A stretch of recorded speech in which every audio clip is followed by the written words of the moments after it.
आपके बड़े पापा के हत्या के 10 साल हुए, आज 10वीं पूरी तिथि है, क्या कहेंगे? बहुत ही भावुक क्षण है मेरे लिए और ये मेरी पहली पुण्यतिथि है जिसमें मैं शामिल हुआ हूँ और ये कोई खुशी का माहौल नहीं है और ये कोई खुशी का समय नहीं है। मैंने पहले भी कहा था, एक दशक का दुख है।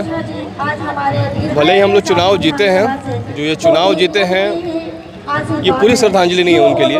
मैं बस इतना ही कहूँगा, ये जो चुनाव जीते हैं ये विशेश्वर ओझा की अधूरी श्रद्धांजलि है। आज कितना कमी खा रहा बड़े पापा की? बहुत ज़्यादा। किसी के लिए भी ये दिन देखना बहुत ही दुखद समय होता है। हमारे परिवार के, हमारे समाज के वो सिरमौर थे। उनका ना होना कहीं ना कहीं हमें हर रोज़ कमी फील होता है। और आज ये दिन इसलिए भी हम लोग ये बड़ा हो जाता है क्योंकि जो इस बार हम लोग चुनाव जीते हैं और जनता का जो प्यार मिला है हर तबके का, आप देख सकते हैं महिलाएं, पुरुष, हर जिले से, हर राज्य से, हमको लगता है आसपास के जो भी राज्य हैं, बिहार, झारखंड, यूपी से लोग आए हुए हैं। तो ये हमारे बड़े पापा की कमाई हुई धरोहर है जिसका पुण्य हमारे भाई को मिला है, हमें मिल रहा है, हमारे परिवार को मिलते आ रहा है। तो हम सबका बहुत आभार करना चाहते हैं जो समय निकाल के श्रद्धांजलि सभा में आए। देखा जाए तो जब आप छोटे थे तो बड़े पापा का पैर छू के आशीर्वाद लिया करते थे, लेकिन आज जो है ऐसा दिन देखना पड़ रहा है कि प्रतिमा पे उनको श्रद्धांजलि अर्पित करना पड़ रहा है। जी बिल्कुल, आशीर्वाद ही नहीं, हम पूरे होशो हवास में उनके साथ थे। मैंने उनके एमएलसी के चुनाव में उनके लिए कैंपेन किया है, उनके साथ नॉमिनेशन में उनके साथ कैंपेन किया, घूमा हूँ।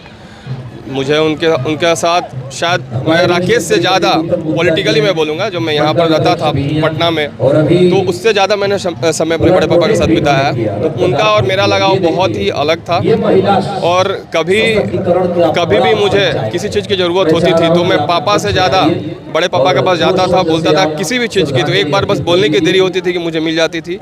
और किसी भी बेटा के लिए और भतीजा के लिए ये दिन देखना बहुत ही दुखनीय है और हम लोग बहुत ही ज़्यादा उनकी कमी को फील करते हैं, आगे भी करते रहेंगे।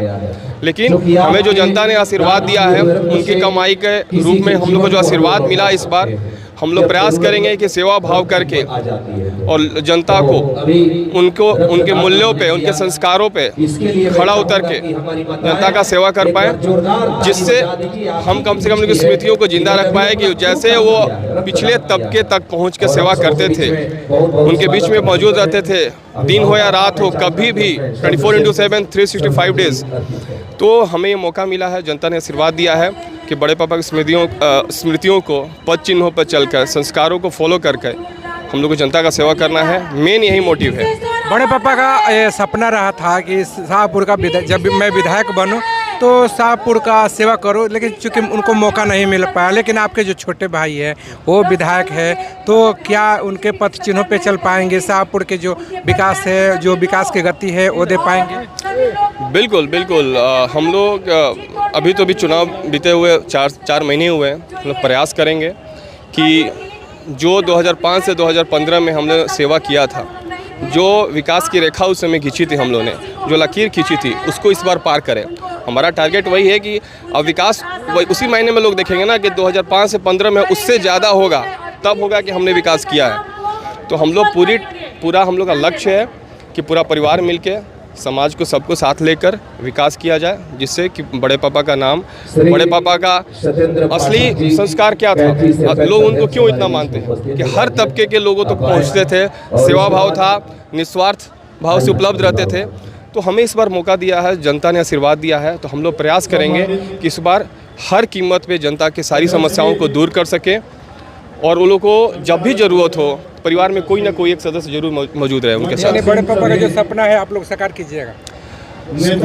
बिल्कुल कराएंगे। और इस बार जो हम लोग चुनाव जीते हैं, मैंने पिछली बार भी कहा था कि हमारे लिए इसलिए बहुत ज़्यादा इम्पोर्टेंट हो गया था पिछला चुनाव कि जो बड़े पापा के साजिश करता थे, हत्यारे थे, वो जो विपक्ष थे हमारे, उनके साथ घूमते थे। और मैं ये बहुत भारी मन से कह रहा हूँ कि चुनाव जीतना बड़े पापा को पूरी श्रद्धांजलि नहीं है, वो आधी श्रद्धांजलि है। तो सच्ची श्रद्धांजलि कब होगी? सच्ची श्रद्धांजलि तभी होगी जब पुण्यतिथि एक तरफा नहीं मनेगा। समझ गए हो तो ठीक है। इसके लिए मैं उन्हें आभार प्रकट करता हूँ।